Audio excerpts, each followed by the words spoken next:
Genesis. Welcome back, everybody. It is Genesis time once again, and we have a special guest today. Nick is going to be joining us for this Foxtrot review. Genesis's, was it fourth album? Yes. Yep. Fourth album. Wow. Already got to album number 4. Released in 1972. So, as always, we got Jacob here as well, and I am super excited to dive into this one. This album is amazing. Yeah, this was quite a treat to listen to. For sure. I'm excited to talk about all of these songs. Well, hopefully I don't get hungry afterwards, but I've already had my supper, so I think we're good. This is in my top 5 albums of all time, so I have to join this stream. We also decided I'll join you guys for Lamb Lies Down on Broadway, because that's an album that definitely needs to be reviewed. With several people. Yes.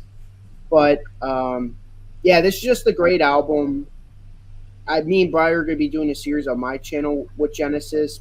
I was trying to, not do any videos here, but this album is just too gosh darn good to not review more than once. Same with Lamb Lies Down on Broadway. That's my brief thoughts. Maybe I'll pop up on one of those videos. We'll see. You're more than welcome to. You're always welcome. Same with you, Jacob. You're always welcome. All right. So, Foxtrot, what's our general thoughts on this album? Masterpiece. Amazing. Top 5 album. I don't know if it's a top 5 album, but it's a really good album. I'd say this album is just as good as their last album, and there's a lot of epic tracks, considering there's only 6 songs. Not a whole lot of background information on this one. They're just kind of doing sort of in the same vein as their last album, except this time they're really ramping up the epicness of the length of these songs, especially with the last one, Supper's Ready, which this may be Jacob's first time reviewing a track over 20 minutes long, which is crazy. Yeah. I'm excited to get to talk about that one, but first we are going to start at the beginning, which is Watcher of the Skies. You want me to review this song first since I'm the guest? Yeah, you can go first and then Jacob, and then I'll go. Cool. We're starting this off on a real heavy note, really. You start off with that Mellotron that, it just, you see the album cover, which, before we continue further, what do you guys think about the album cover? It's a weird album cover. I personally like it. Stands out. Yeah. But I heard that the fox in the dress is supposed to be a play on Jimi Hendrix's Foxy Lady. Yeah.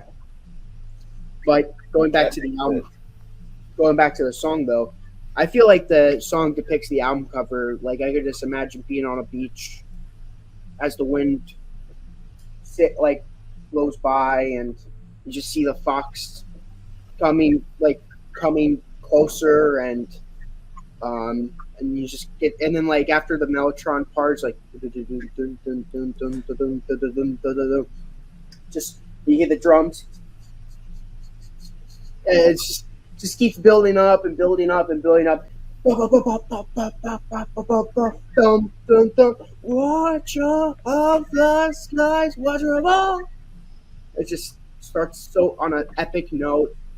It just builds upon itself, and this is one of their best songs that they've ever made. This is, in my opinion, easily their best album opener.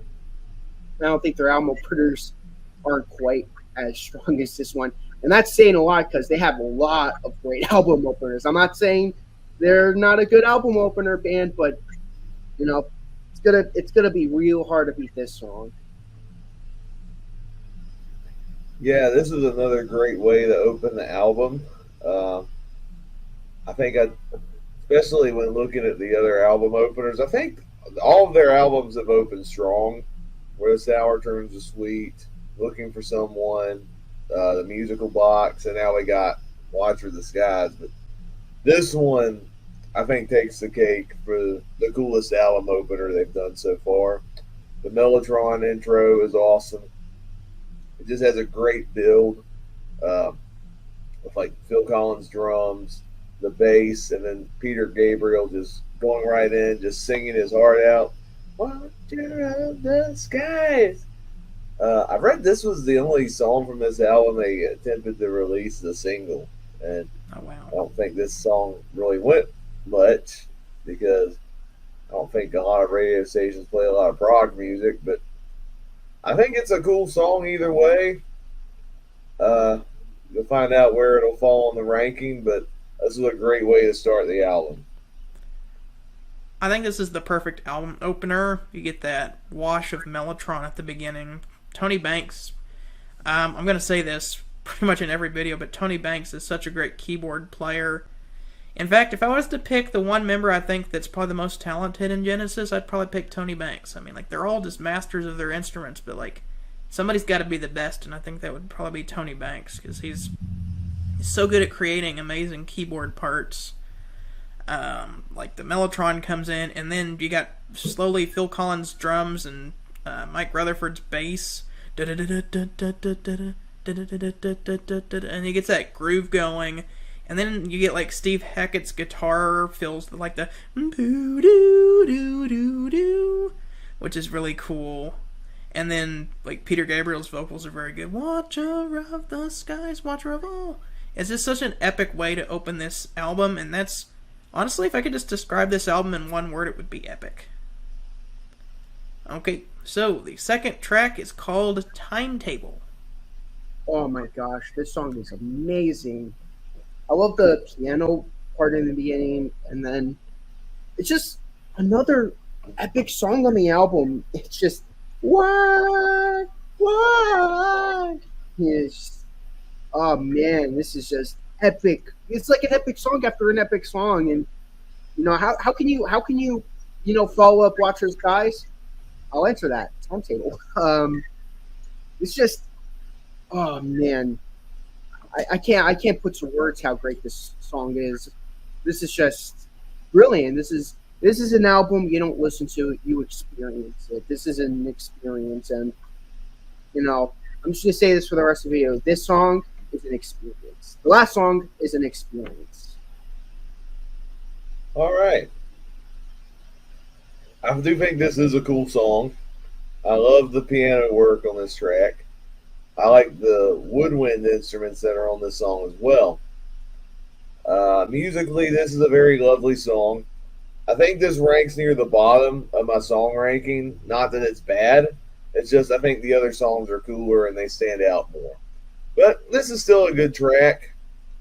I don't have much to say on it. I just think it's a pretty solid ballad from Genesis. So this is the ballad on here, but it's an epic ballad. We already talked about Tony Banks' piano on there. Peter Gabriel's singing is very good. It's a really good follow-up to Watcher of the Skies, and then it gets you ready for what's coming next, which is our third track on the album, Get 'Em Out by Friday!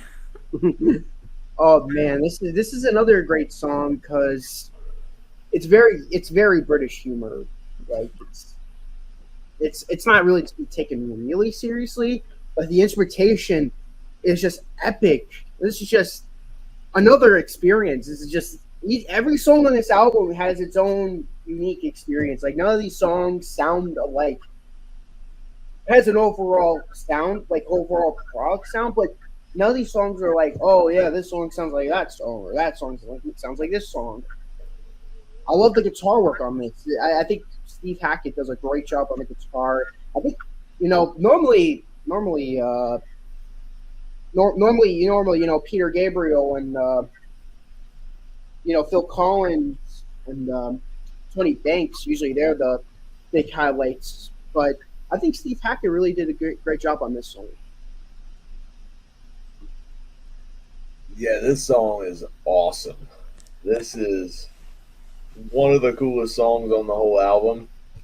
I like how it has more of a funk vibe compared to the other songs on the album. I especially love the bass on this song. I gotta give shout out to Mike Rutherford.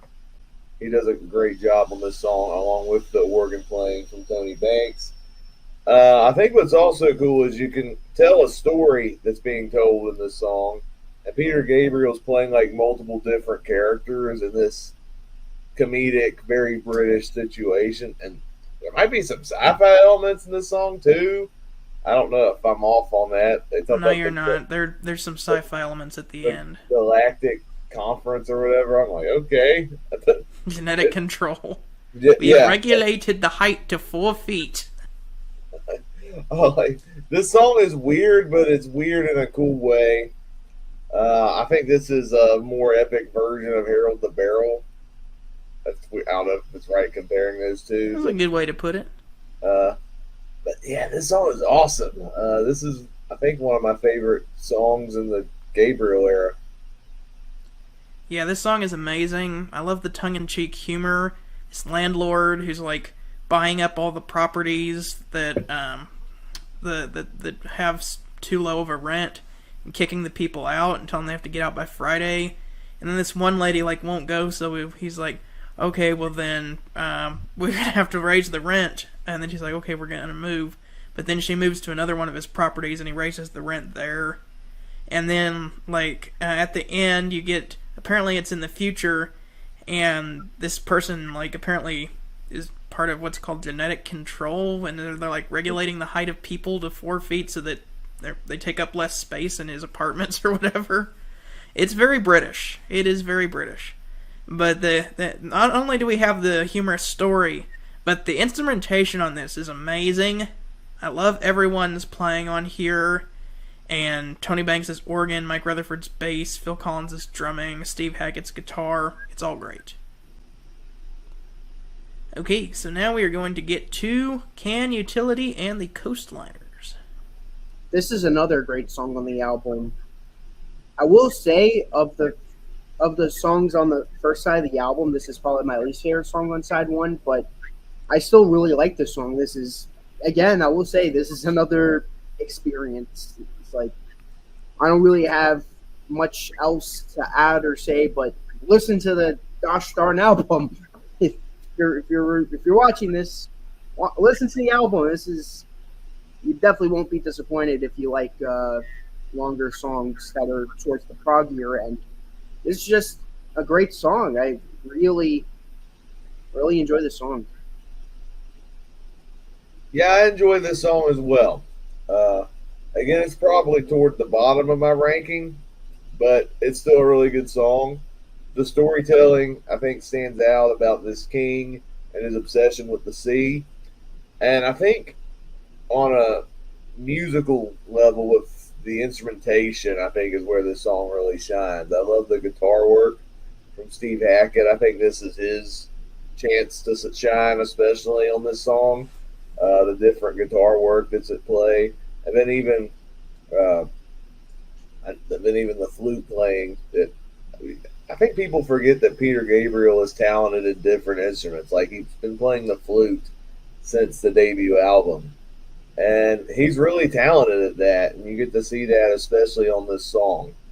I like some of the other songs above this one, but it's still a pretty good one. I agree, this does kind of rank a bit lower, but it's still epic. Like, the instrumentation is amazing. It starts off kind of slower, more acoustic driven, and then it kind of rocks out later on. It gets more epic as the song progresses. It's a great way to end the first side of this record and leaves you wanting more for the next side, which, of course, if you want more, you're going to get more, because the second side of this album is fantastic, and we're going to flip the record over like Nick is doing there. We're going to get to, before we get to the epic one, we're going to get a little breather. We're going to go to Horizons. I'll probably be the one who likes this track the most. I personally have no problems with it being on the album. I think it actually works really well as like hey, here's like a little appetizer before supper's ready. Appetizer. I see what you did there. Yep. Yeah, this is another, even though it's short and it's an instrumental, I still consider it to be an experience. By default, it is my least favorite song on the album. By default, it has to be, it's no YYZ by any means, but This is an amazing track. All right, so it's no secret that I'm not the biggest fan of instrumentals. There's nothing inherently wrong with this instrumental per se. I think the only real issue I have with it is I feel like this should have been part of Supper's Ready. Like this could have been like the good introduction to the song, like a good acoustic part before the story begins. I think this could have fit right into Supper's Ready, but no, this is just a track that kicks off side two, and I think it's meant to be its own thing. And because of that, it does. Even though it's only like less than 2 minutes, it's like if I wasn't in the mood to listen to an instrumental, I would just skip it and go to Supper's Ready. So I think I'm kind of tossed on this because if this was part of Supper's Ready and was the introduction part, I think it'd be a cool way to kick off the song. This might be surprising, but I actually really like this song. I like it a lot better than Bronner R on Physical Graffiti. Yeah. I like instrumentals because I'm a guitar player. I like listening to this and the one, The Clap from the Yes album. It's another guitar instrumental I really like. Yeah, I think it's I'm not really saying I hate instrumentals. I like the Poor Boy Shuffle from True. The Poor Boys. You're going to like YYZ when we get to that. That is amazing. But Steve Hackett is very good with his harmonics, is what I was noticing when I was listening to this. Harmonic is whenever you play a note just by gently tapping your finger to the fretboard without actually playing a note, and makes this high kind of squealy sound, like a high-pitched ringing kind of a sound, as opposed to a regular note. Plays a note like an octave or two higher than what you fretted. And he does the harmonics a lot on this song, which I think is really cool. I just thought it was a very pleasant song. It almost sounded like a Bach composition almost. And of course, this is pretty much just warming you up for Supper's Ready, kind of cooling down before Supper's Ready begins. And speaking of which, it's time. We are now going to get to the epic that is Supper's Ready. Okay, so I'm gonna let Scott do all the details and stuff because I know you're Scott. You're really good at describing music. I'm just gonna leave it at this. It's the greatest Genesis song I've ever heard, and no, I don't think any other song from Genesis will ever change my mind. This is a top 25 song of all time for me, and it's just epic. It starts off epic. It has a great middle, and it feels like I'm on a roller coaster, like the most epic roller coaster I've ever been on.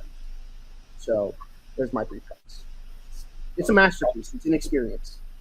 All right, so Supper's Ready. This song is 23 minutes long. This is officially the longest song I've ever heard in my life, topping the Rush song, was it 2112? I think it's like 20 minutes. But this song, after 2 listens, I can tell you that I think this song is awesome. Yes. It's a really weird story. I don't know if I grasp the whole context of the story. I think it starts off as a love story, and then it talks about false religion, I think, and spiritual battles, and then there's some cults on a farm or something like that. and then the world ends, and like the New Jerusalem is referenced, and that's in Revelation. So they go to heaven at the end of the story. So I guess there's that. I don't fully grasp the plot of this, but then again, Bohemian Rhapsody doesn't make much sense either, and that's my favorite Queen song. So sometimes you got to get weird and rely more on the instrumentation and the vocals.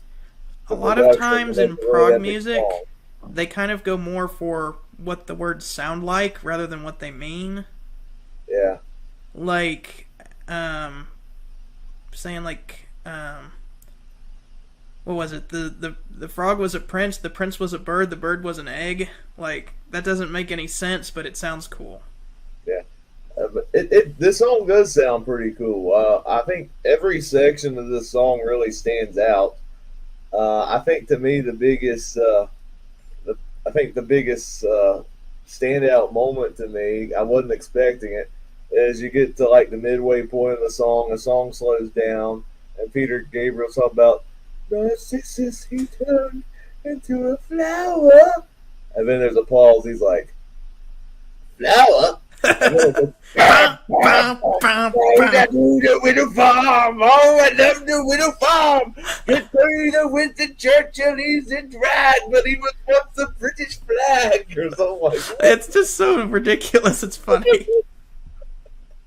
I'll tell you, but my favorite part of this whole song, when you got Peter Gabriel, who just wrote, I don't know what he was on when making this song, but he just crafted such an unpredictable roller coaster, like Nick was talking about. Phil Collins has some cool drum stuff in here. There's this organ solo on this section called The Apocalypse in 9/8, which is near the end of the song, and it's absolutely amazing. It's probably the coolest thing I've ever heard somebody do on an organ. This song is awesome. I didn't think I'd get into it near as much. I was turned off at first with a 23-minute runtime, but after hearing it twice, I'm like, I don't know if I can say this is my all-time favorite Genesis song, but man, this song is great. It's definitely a highlight in this early era of Genesis. That and the Return of the Giant Hogweed. Okay, I'm probably going to go into the most detail on this, because I could probably spend a whole episode just talking about just this song. Oh boy, where do I begin with this? Okay. If the fox will stop bouncing. Okay.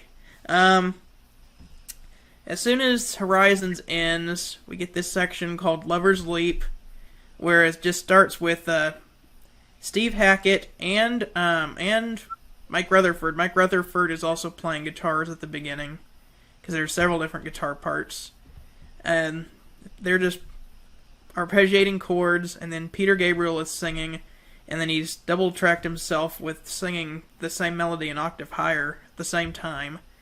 And it's this love story about this man and this woman who apparently are like, they're making dinner or something, and then right in the middle, like, her face changes and he doesn't recognize her, and then he looks outside and there's like 7 people and one of them has a cross or something. And apparently this part of the song was actually taken from something that happened to Peter Gabriel when he got high one time. That he got high and he said that his wife started talking and he didn't recognize her voice, and he looked outside and he thought he saw 7 people outside, which is kind of creepy. Don't do drugs. I figured he was on something when writing this song. Yeah. But then after that, then all of a sudden, these 2 people are kind of whisked away and taken to a fantasy land, and you get this really cool instrumental section after he says, "It has been a long time, hasn't it?" And you get Steve Hackett strumming the guitar, and then he plays the flute, and then you can tell that something is changing, like their surroundings are changing. They're moving on to this fantasy land, and they see this person called the Great Eternal Sanctuary Man or something like that. And like he's kind of like a bad guy. He's going to lead them away. And what's cool is during this section, there is a musical motif that's going to come back later.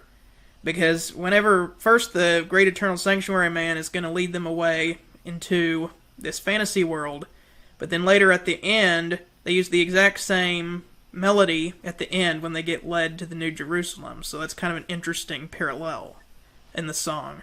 First time you hear this melody, it's the bad guy taking him away to the fantasy land for battle, and then you hear it again at the very end whenever they're taken away to heaven. And so it's like he takes them away, and then you just hear this ominous organ chord. You hear these sounds of these kids singing, and then all of a sudden they're in the middle of a battle, and there's all these warriors, and it gets all epic. Like the warriors are preparing for battle, and then you get a sound that sounds like the battle, and then the good guys win the battle, but then all of a sudden there's the aftermath of the battle, and lots of people are dead, and you get these dramatic organ chords, and it's just the organ and Peter Gabriel, and that's when we get Narcissus is turned into a flower. A flower? Bum, bum, bum, bum. And this is where I have no idea what this part means. Apparently Willow Farm, I guess it's just part of the fantasy world they've been taken to. I have no idea.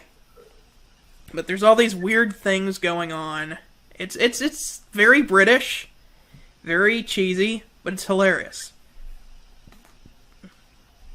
And then, after that, we get some more amazing instrumental sections, and then you can tell that there's another battle about to happen, and apparently this is, the two, apparently in the story, get taken out of the fantasy land and come back to their own world to realize that the end of the world is happening, and it's the apocalypse. And that's where we get the apocalypse in 9/8 time, and that section is amazing. I love Tony Banks' organ on that. And Phil Collins' drumming.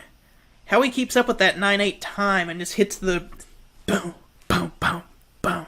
Like, he just hits that right on the beat. And Mike Rutherford's bass. And then, like, after the battle, of course, good guys win.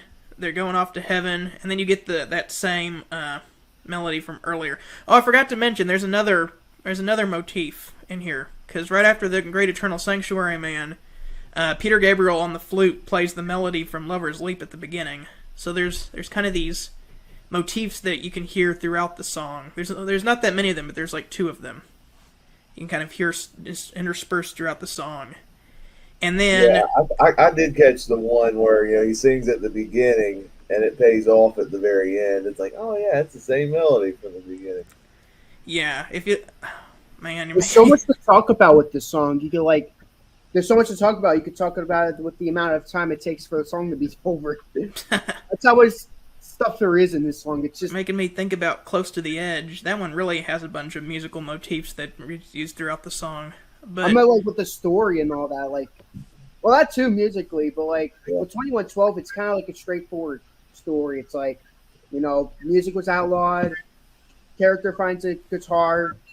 They try to ban it. And then there's a battle, and that's pretty much about it. But with this song, there's like... This song is so unpredictable. It's so unpredictable. There's so much going on. 2112, it's like a straightforward story. This is just like, hey, here's this. That part? Well, scrap that. Like, I've heard this song 2 or 3 times before, but when I re-listened today, I was like, where are they taking me next? Like, I've heard it before, but I was still curious, like, where are they going next with this? This is just so unpredictable. And then you get to that epic fade out at the end. Oh man. It just keeps getting quieter and quieter, but it's just like, I have just listened to a masterpiece of an album. This is amazing. Okay. Well, that is Foxtrot. We are now going to... How many tracks are on this album? 6. Oh, we'll just go ahead and rank them all. Top 5 and an honorable mention. I'll go first. Number 6, well, I'll just rank them as is. Number 6 is obviously Horizons. It's just an instrumental, so like I said, by default, that's going to be the bottom track. Excuse my dumb dog. He likes to bark. Number 5, Can Utility and the Coastliners. That's number 5. Number 4, Get 'Em Out by Friday. Number 3, Timetable. Number 2, Watcher of the Skies. And number 1, Supper's Ready. Right. Got to figure out which one's my favorite. I'm right now torn between 2. So this might change at the last minute, but we'll see. But number 6 is Horizons. It's a fine instrumental. I still think it should have been the intro to Supper's Ready, but that's just me. Number 5 is Timetable. Number 4, that Coastliner song, Can Utility. Number 3, Watcher of the Skies. All right, I know what I'm going to do. Number 2, Get 'Em Out by Friday. Number Yes. 1, Supper's Ready. Yes. When I first heard the album, I'm like, I think I like Get 'Em Out by Friday more. And I still think that's an awesome song, but hearing Supper's Ready again, I'm like, I think that organ solo in Supper's Ready propels. If you listen to it 2 more times, then it'll just solidify it. Yeah. Are we gonna get a trifecta here? Well, we'll see. For me, number 6 is going to be Horizons. Well, we got a trifecta in that. Number 5, Timetable. Number 4, Can Utility and the Coastliners. Number 3, Get 'Em Out by Friday. Number 2, Watcher of the Skies. And number 1, Supper's Ready. Hell yeah. So we got a trifecta there. So what's your score? 10 out of 10. Well, since I'm not going to be part of the average, I'm giving it an 11 out of 10 because it's in my top 5 albums of all time. It's above and beyond. Not only is it a perfect album, but Supper's Ready just makes it even better. All right. Much like the last album, Nursery Crime, I'm giving this a 9 out of 10. I think it's a terrific album. Some great musical elements, epic songs all around. I'm not a fan of how they separated Horizons. I think if it was the intro to Supper's Ready, I think it would be... I don't know if I'd still give it a 10 out of 10 album because I think Timetable and the Can Utility one, I don't think are like top tier amazing songs. They're just good songs, and the rest are great songs. But I still think this is a great album all around. And I think, like I said, this and Nursery Crime are like really strong albums from Genesis. I'm struggling to decide which one's my favorite. Get ready, because the next one, Selling England by the Pound, you're going to love that one too. Okay, well, here we go. So, I'm going to give this one... Yeah, I'm going to give it a 10. Yes. It was going to be a 9.75, but then I re-listened to it today, and I'm like, this album is amazing. There was no dull moments on this album, and I am currently debating whether I like this or Nursery Crime better. I'm kind of leaning towards this one now. But that's kind of my problem. It's like I think both Nursery Crime and Foxtrot are both good albums, but it's like, yeah, Nursery Crime's got the Hogweed, and this has Supper's Ready. Those are like the 2 magnum opuses of the Gabriel era. And it's just very hard to decide because even with the other ones, you've got the other epic, which on this one is Watcher of the Skies, and on the other one is Fountain of Salmacis. You got the British humor song, Get 'Em Out by Friday, and Harold the Barrel. It's like, it's so tricky to pick. For right now, I'm just going to say they're both 10s, and I'll decide which one I like better later. Have some more time to think about it. But, yeah, absolutely amazing. Well, that will conclude our video on Foxtrot today. We hope to see you next time when we are going to review Selling England by the Pound, when we get to hear about Peter Gabriel saying that he's a lawnmower. Anyway, thank you very much. Yep, that's a real song on the next one. Well, it's 12 o'clock and it's time for lunch. Dum-de-dum-de-dum. Well, he turned into a flower on this album. Anyway, thank you guys for watching. We'll see you next time. Remember, music is art and art is expression.